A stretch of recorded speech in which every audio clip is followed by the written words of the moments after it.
നബി സല്ലല്ലാഹു അലൈഹി വസല്ലമയുടെ ഒരു വിശദീകരണം കേട്ട് ഫാത്തിമ ബീവി റളിയല്ലാഹു അൻഹ പൊട്ടിക്കരഞ്ഞ ഒരു സന്ദർഭം നിങ്ങൾക്കറിയാമോ?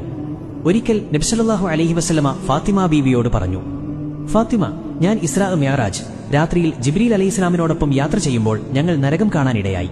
പല രീതിയിലും ശിക്ഷയനുഭവിക്കുന്ന സ്ത്രീകളെ ഞങ്ങൾ അവിടെ കണ്ടു. അതിൽ ഒരു സ്ത്രീ കഠിനമായ ഒരു ശിക്ഷയനുഭവിക്കുകയായിരുന്നു. അവളുടെ മുടി കൂട്ടിക്കെട്ടി ആ മുടിയിൽ അവളെ കെട്ടിത്തൂക്കിയിരിക്കുന്നു. അവൾക്ക് മീതെ ഭയാനകമായ തീ ആളി കത്തിക്കൊണ്ടിരിക്കുന്നു. തീയുടെ കാഠിന്യം കൊണ്ട് അവളുടെ തലച്ചോറ് തിളച്ചു മറിഞ്ഞുകൊണ്ടിരിക്കുകയാണ്.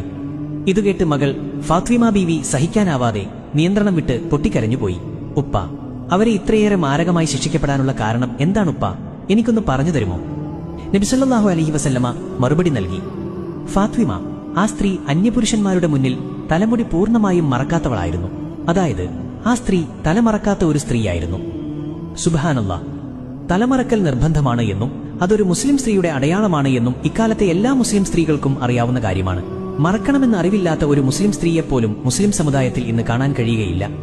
തലമറക്കാൻ മടിക്കുന്നവരും മറച്ചിട്ടും അന്യപുരുഷന്മാരെ കാണുമ്പോൾ താനേ തലയിലെ തട്ടം താഴേക്ക് വീണുപോകുന്നവരും കട്ടികുറഞ്ഞ നെറ്റ് പോലുള്ളവ കൊണ്ട് തലമറക്കുന്നവരും മുടിയുടെ മുൻഭാഗം മാത്രം പുറത്തു കാണിച്ച് ബാക്കി ഭാഗം ഭദ്രമായി മറക്കുന്നവരുമായ മുസ്ലിം സ്ത്രീകളെ, നിങ്ങൾക്കിതൊരു പാഠമാവട്ടെ. പെങ്ങളെ, നിങ്ങളിൽ പലർക്കും തലമറക്കുന്നതിന്റെ ഗൗരവം അറിയാത്തവരായിരിക്കും. ഇനി മുതലെങ്കിലും അന്യപുരുഷന്റെ മുൻപിൽ ഔറത്ത് മറക്കാതെ വെളിവാവില്ല എന്ന് പ്രതിജ്ഞ ചെയ്യാൻ മറക്കല്ലേ. കഴിയുമെങ്കിൽ ഒരു ഇൻഷാ അല്ലാ എന്ന് കമന്റ് ഇടണേ. നിങ്ങളുടെ ഉറച്ച തീരുമാനം കണ്ടിട്ട് മറ്റുള്ളവർക്കും അതൊരു മോട്ടിവേഷൻ ആയാലോ. അള്ളാഹു നമ്മെ എല്ലാവരെയും അവന്റെ ഇഷ്ടത്തിലായി ജീവിക്കാൻ തൗഫീഖ് നൽകി അനുഗ്രഹിക്കട്ടെ. ആമീൻ യാ റബ്ബൽ ആലമീൻ.